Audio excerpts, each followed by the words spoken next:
आपके सामने मैं खुश हूँ, मगर मेरा दुख मेरा राम ही समझता है। राम मंदिर पर सुप्रीम फैसले से पूर्व अयोध्या की मनोदशा कुछ ऐसी ही थी, पर अयोध्या निहाल है। निहाल इसलिए कि उसके आंगन में अब उसके प्रिय रामलला का मंदिर आकार ले रहा है। दुनिया के सनातन प्रेमियों की भावनाएं उफान पर हैं, हो भी क्यों ना, क्योंकि जहां मंदिर गगनचुंबी रूप में आकार ले रहा है, तो वहीं भगवान राम से जुड़े अनेक स्थलों का जीर्णोद्धार, सौंदर्यीकरण भी त्वरित गति से हो रहा है। इस कड़ी में जो सबसे पहली संरचना अपने दिव्य एवं भव्य रूप में सनातन प्रेमियों को अपने आंगन में बैठाने को तैयार है, वह है अयोध्या का सूर्य कुंड। अयोध्या नगरी के पूर्वी छोर पर स्थित यह कुंड 14 कोसी परिक्रमा मार्ग के किनारे स्थित है। अयोध्या अंबेडकर नगर मार्ग पर इसका मुख्य प्रवेश द्वार बनाया गया है। कुंड के सौंदर्यीकरण एवं विकास के विषय में चर्चा से पूर्व आइए जान लेते हैं कि इस कुंड का महात्म्य क्या है इस कुंड की ऐतिहासिकता, क्या है पौराणिकता। और इसके लिए लोकसभा टीवी ने बात की यहाँ के एक पुजारी सियाराम तिवारी जी से। आपको सुनवाते हैं कि तिवारी जी के श्रीमुख से इस कुंड के विषय में क्या कुछ कहा बताया गया। ये पौराणिक स्थल है, मान्यता प्राप्त कुंड है। रामायण में लिखा हुआ है, बालकांड में, मार्च दिवस का दिवस है वो मर मन जाना कोई, रवि समेत रथ को निशा को निज हो। जिस समय त्रेता युग में राम जी का जन्म था, तो राम जी के जन्मोत्सव में 33 कोटि देवता रहित थी आकाश मार्ग से। त्रिसूर्य भगवान का रथ रहा था।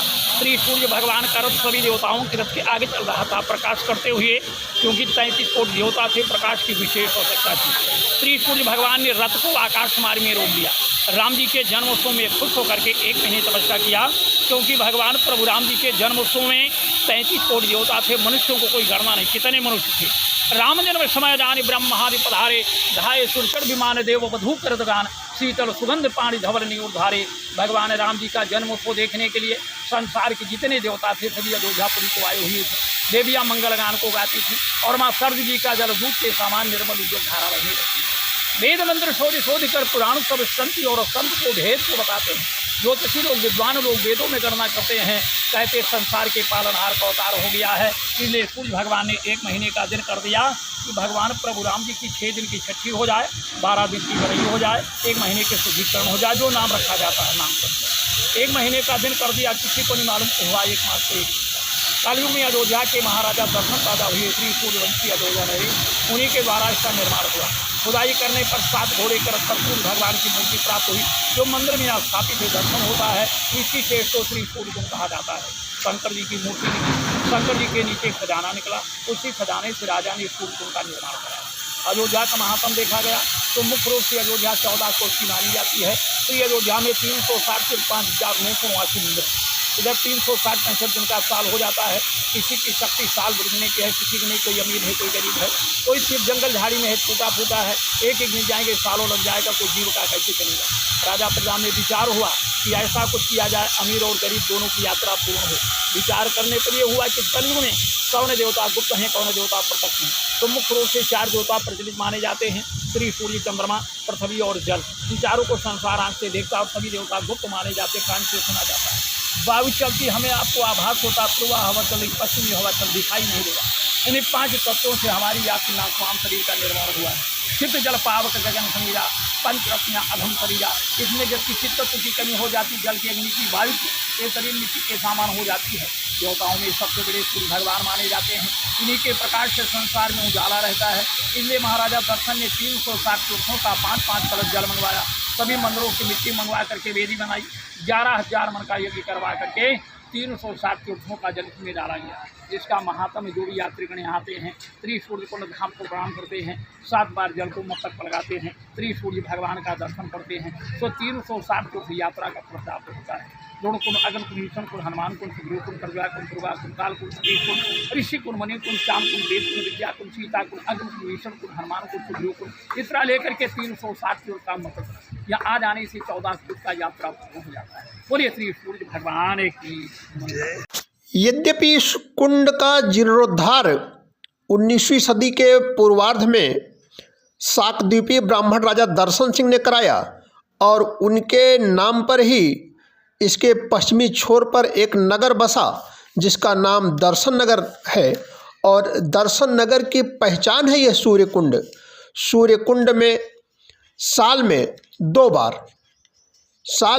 बार लोगों का जमावड़ा होता है। यद्यपि इसकी महत्ता तो है आसपास के क्षेत्रों में, अंबेडकर नगर, गोंडा, बस्ती, सुल्तानपुर, अयोध्या, बाराबंकी, इन क्षेत्रों से श्रद्धालु प्रायः यहाँ आया करते हैं। परंतु यहाँ पे सूर्यकुंड का मेला और मकर संक्रांति के अवसर पर यहाँ सहभोज का आयोजन, इसके लिए यह स्थान चर्चित है आसपास के क्षेत्रों में। लेकिन अब इसको एक नई पहचान मिलने जा रही है, जिस पहचान का ये सर्वथा हकदार था। केंद्र और राज्य सरकारों के निर्देश पर असंख्य विश्वकर्मा जहां भगवान राम की पावन नगरी को सजाने संवारने में प्राण प्रण के संकल्प के साथ जुटे पड़े हैं, तो इस बहुप्रतीक्षित सेतुबंध के नल नील के रूप में पीएम मोदी एवं सीएम योगी राम नाम की असंख्य शिलाएं तैराने में लगे हैं। जिसमें पहली शिला यह सूर्यकुंड है, जो लगभग पूर्ण रूप से रखी जा चुकी है। सूर्यकुंड पहले अतिक्रमण के चलते ढका छिपा था और अब यह प्रांगण अपने असीमित विस्तार के साथ प्रत्यक्ष है। इसके विस्तार की चर्चा करें तो मुख्य प्रवेश द्वार जो पहले दक्षिण में था, अब इसे उत्तर दिशा में स्थापित किया गया है। साथ ही इसकी चतुर्दिक जो सुरक्षा भित्ति बनाई गई है, इसमें चारों तरफ प्रवेश द्वार बनाए गए हैं। मुख्य प्रवेश द्वार उत्तर दिशा में अंबेडकर नगर अयोध्या मार्ग पर, पूर्वी प्रवेश द्वार 14 कोसी परिक्रमा मार्ग पर एवं 14 कोसी परिक्रमा मार्ग पर ही दक्षिणी प्रवेश द्वार जो पहले मुख्य प्रवेश द्वार के रूप में काम आता था, वह इसी परिक्रमा मार्ग पर 14 कोसी परिक्रमा मार्ग पर खुल रहा है। इसके सामने ही दर्शन नगर का रेलवे स्टेशन है। जबकि पश्चिमी प्रवेश द्वार यह दर्शन नगर बिल्लोहरी घाट मार्ग पर खुल रहा है, जिसके सामने दर्शन नगर का पूर्व माध्यमिक विद्यालय यानी एक विद्या मंदिर है। लेकिन अगर हम इस पूरे परिसर की बात करें, प्रांगण की बात करें, जिसमें पहले यह एक पुरानी संरचना लिए हुए अपने वैभव को बखानता हुआ और उसका मूक गवाह के रूप में खड़ा था और आने जाने वालों को यह एहसास दिलाता है कि खंडहर बता रहे हैं कि इमारत बुलंद थी, पर उस बुलंदी का सिर्फ आभास किया जा सकता था स्मृतियों में। अब यह पूरी तौर पे सजीव हो उठा है। पूरे प्रांगण को, पूरे परिसर को उस तरह से सजाया गया है जिस तरह से आप महानगरों के पार्क देख पाते हैं। लखनऊ, दिल्ली में आप जिन पार्कों की चर्चा करते होंगे और जिनको आपने देखा होगा और देख के आपको सुख का अनुभव हुआ होगा, वह सुखानुभूति अब इस कुंड को और इस पार्क को देख करके होगी। पार्क में जगह जगह आधुनिक लाइटें लगाई गई हैं। कुंड के अंदर बेहतरीन फव्वारा लगाया जा रहा है। कुंड की सीढ़ियों पर आकर्षक लाइटें लगाई गई हैं। कुंड के आसपास की संरचना को सजाया संवारा जा रहा है। परिसर के अंदर स्थित शिव मंदिर को भी भव्यतम रूप दिया जा रहा है। पूरे परिसर को पत्थरों एवं मार्बल से सजाया जा रहा है। रंग बिरंगे देसी विदेशी फूलों की क्यारियां लगाई जा रही हैं। किनारों पर अच्छे वृक्ष, छायादार वृक्ष लगाए जा रहे हैं। दर्शकों के बैठने का स्थान बनाया जा रहा है। बहुत कुछ ऐसा हो रहा है जिसको बताना संभव नहीं है। अयोध्या वासियों के लिए तो ये गूंगे के गुड़ जैसा एहसास है जिस ढंग से अयोध्या बदल रही है। लेकिन यह एहसास जीवंत करने के लिए, इसको अपनी आँखों में बसाने के लिए अच्छा है कि अयोध्या आएँ और इस कुंड को ही नहीं बल्कि अयोध्या से जुड़ी तमाम चीज़ों को देखें। क्योंकि अयोध्या अब वह अयोध्या नहीं रही है।